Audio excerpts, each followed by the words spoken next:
Like many of you, I enjoy chocolate, especially dark chocolate with coffee nibs. So recently I was shocked and disappointed to discover that chocolate is just behind beef and cheese in terms of carbon emissions per kilogram of food produced. Producing 1 kilogram of dark chocolate emits 19 kilograms of carbon dioxide equivalents. I already knew that beef production is a huge climate problem because cows burp out the strong greenhouse gas methane. But what could be the source of all those emissions from chocolate production?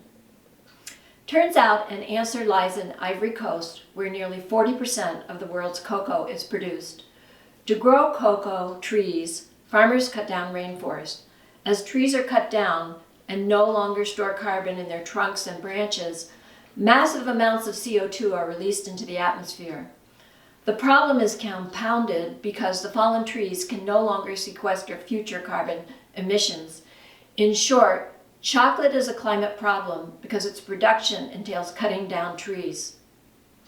So, are chocolate consumers like me, and perhaps you, doomed to be the villains in the chocolate sustainability story? Or should we blame the chocolate companies, many of whom purchase cocoa from deforested land, or the cocoa farmers who cut down forests to plant the cocoa plantation? Let's start with the cocoa farmers and the people working on their farms. Here are excerpts from a 2019 Washington Post story called Cocoa's Child Labor. Ivory Coast. 5 boys are swinging machetes on a cocoa farm, slowly advancing against a wall of brush. Their expressions are deadpan, almost vacant, and they rarely talk. Each of the boys crossed the border from the impoverished nation of Burkina Faso, taking a bus away from home and parents to Ivory Coast, where hundreds of thousands of small farms have been carved out of the forest. "How old are you?" a Washington Post reporter asks one of the older-looking boys. 19, Abu Traore says in a hushed voice. Under Ivory Coast labor laws, that would make him legal. But as he talks, he casts nervous glances at the farmer, who is overseeing his work from several steps away. When the farmer is distracted, Abu crouches and with his finger, he writes a different answer in the gray sand. 15. He says he's been working the cocoa farms in Ivory Coast since he was 10. His back hurts and he's hungry. "I came here to go to school," Abu says. "I haven't been to school for 5 years now." The farmer standing nearby agrees that the boys' treatment is unfair, but hires them because he needs the help. The low price for cocoa makes life difficult for everyone. "I admit that it's a kind of slavery," the farmer says. "There are still kids and they have the right to be educated today, but they bring them here to work and it's the boss who takes the money."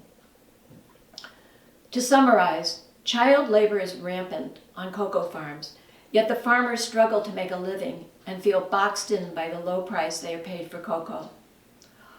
All stories, including those intended to change policy, need villains and heroes. So who is the villain in the story of cocoa plantations and chocolate? The child laborers are definitely not the villains.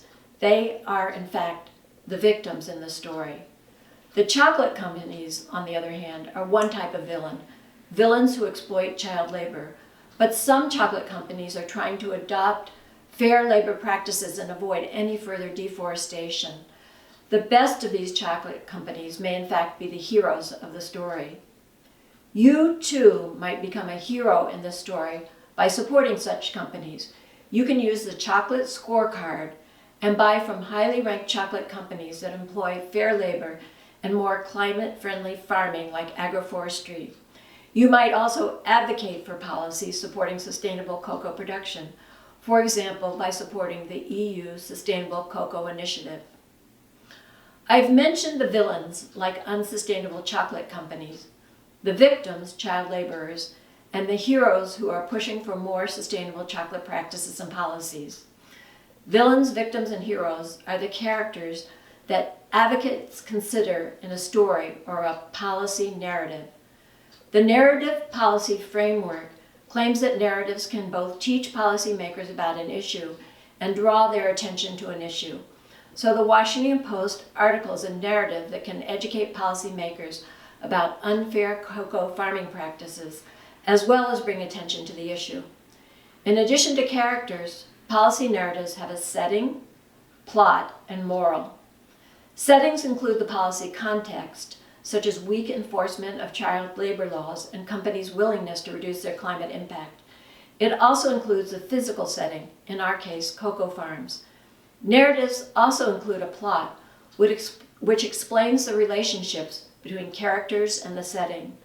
The plot in our chocolate story is how child laborers, farmers, chocolate companies, and consumers interact along the chocolate supply chain. Finally, there's the moral, the call to action. Buy chocolate from companies that use fair labor practices and support policies that prohibit deforestation. So how can advocates use policy narratives? Whether communicating to the general public through media or when speaking directly to policymakers, narratives can help citizens and politicians understand the problem. In the Washington Post story, the problem of horrific child labor practices and the solution, laws prohibiting purchasing chocolate that uses child labor.